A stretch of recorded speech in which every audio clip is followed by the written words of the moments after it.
Antes do Outubro Rosa, que nós mostramos na reportagem, tem o Setembro Amarelo. Nós estamos em setembro, não terminou ainda, que é uma campanha mundial de prevenção ao suicídio. É quase sério, gente. É muito sério isso. E para falar sobre o assunto, a gente convidou o médico psiquiatra, o doutor Daniel Mafacioli Gonçalves, não é isso? Acertei, doutor Daniel? Acertou.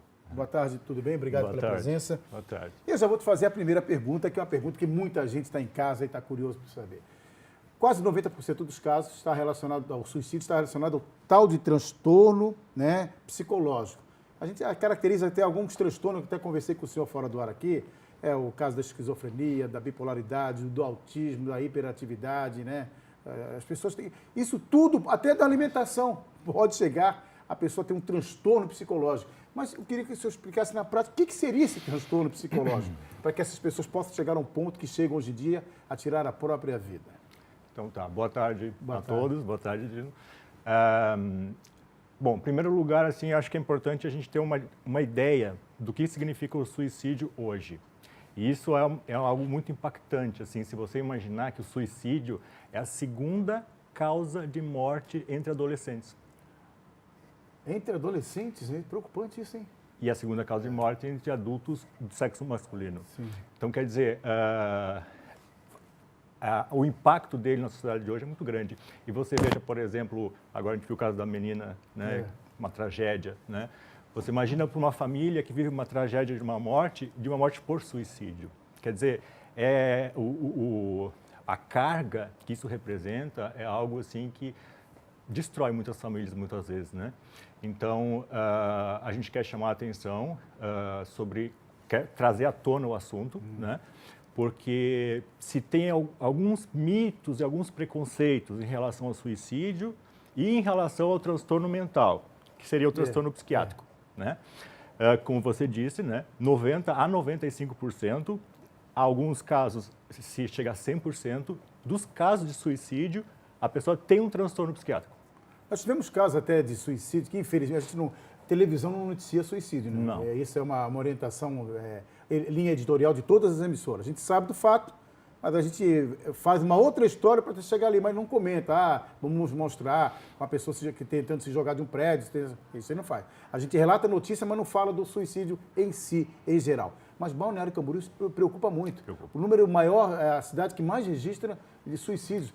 Teve alguns casos em si, vamos citar assim, num caso em geral, de pessoas que perderam tudo. O cara foi para lá, teve uma vida deslumbrante, ostentação, e acabou, não tem mais nada, estou endividado e pum. E isso acontece, né, doutor? Sim, sim. Um dos sentimentos mais indicativos de que uma pessoa pode realmente vir a tentar o suicídio, porque o importante é a gente pensar o seguinte, que existe o suicídio, mas existe a gente chama de comportamento suicida. Ah, certo, o comportamento suicida. Que é o quê? Isso é importante a gente saber na hora de avaliar um paciente, na hora que um familiar conversa com a gente sobre algumas coisas em relação ao suicídio. Então, você tem ideias sobre suicídio, tá? Aí você tem vontade de se matar, ideação suicida. Aí você tem um plano para se matar, já ficando mais grave. Aí você tenta se matar. E aí você chega ao suicídio completo, né? Então, existe um caminho, né? E é nesse caminho que a gente tem que identificar, como foi falado ali, que um dos grandes problemas do câncer de mama é o diagnóstico. Na psiquiatria também, um dos grandes problemas é o diagnóstico. Por quê? E na psiquiatria mais que em outras áreas como oncologia, porque na psiquiatria nós lidamos ainda com muitos preconceitos, com muitos mitos. Por exemplo, a gente ouve muito hoje, ainda hoje, né, 2018, que uma pessoa depressiva é uma pessoa que não tem vontade, é um vagabundo, é um sem vergonha, muitas vezes, né? A gente ouve, às vezes, um paciente bipolar, é um louco, é um lunático. Não, eles são pessoas que têm uma doença. E a doença mental, a doença psiquiátrica, está mais que comprovado que ela é uma doença como qualquer outra doença. Ela tem um tratamento, né, doutor? Ela tem um tratamento. Acompanhamento e um tratamento, né? Que é importante, né? Quem está em casa agora, minha mãe é depressiva, o meu filho é bipolar. Tem um tratamento, mas tem que ter um acompanhamento, não é apenas só a questão da medicação, né, doutor? Acompanhar sempre um profissional, procurar. O próprio profissional vai fazendo um acompanhamento da vida dessa pessoa, né? Porque na verdade, assim, quando a gente fala em suicídio, que é algo assim extremamente importante hoje em dia, né? até porque esses números que a gente apresentou, a gente sempre tem que falar no transtorno psiquiátrico e na necessidade de se identificar e tratar esses transtornos psiquiátricos. Porque o que a gente sabe, que a grande parte dos suicídios, existe um transtorno psiquiátrico e existe um transtorno psiquiátrico sem tratamento. Quer dizer, isso aí chega assim de conclusão, que uma das formas mais importantes de a gente prevenir o suicídio é tratando os transtornos psiquiátricos. Então, você tem, às vezes, uma pessoa que abusa de álcool e drogas, dar um tratamento para essa pessoa.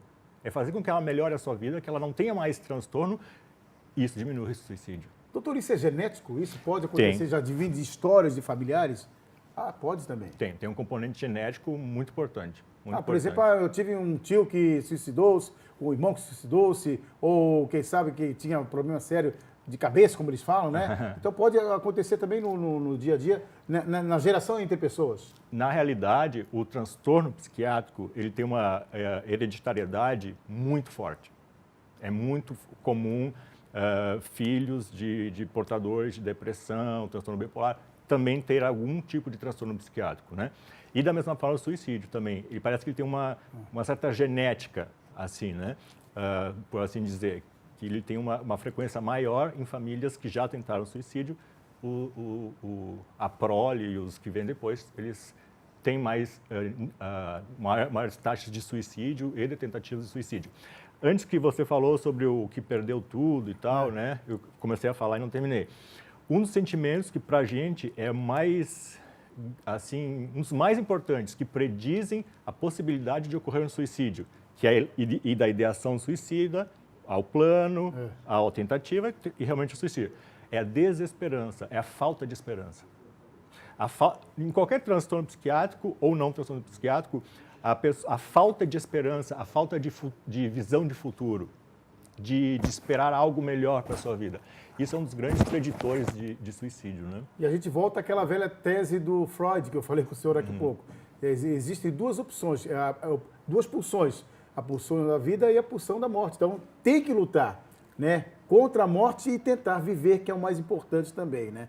Principalmente. Quando há um comportamento diferenciado em casa, seja seu pai, sua mãe, seu filho, adolescente, é bom sempre procurar um profissional, né, doutor? Sim, Vamos assim, pensar que o transtorno psiquiátrico, às vezes tem gente que diz assim, por exemplo, para quem tem depressão, você tem que se ajudar, né? Como se a depressão fosse resolver, só a pessoa se ajudar. Eu digo assim, então agora para quem tiver diabetes, a gente vai dizer, você tem que se ajudar e controlar a sua glicose no sangue. É tão fácil, né? As duas são doenças. Então por que a diabetes a gente vê como doença e a depressão não? Então acho que o ponto mais importante nesse momento é a gente quebrar esse preconceito. Transtorno psiquiátrico é uma doença como qualquer outra. E como qualquer outra doença, ela precisa de um acompanhamento, né? E uma coisa bem clara para você que está em casa acompanhando aqui o BZ News. Não é porque vai procurar um psiquiatra que tem problema de cabeça, não.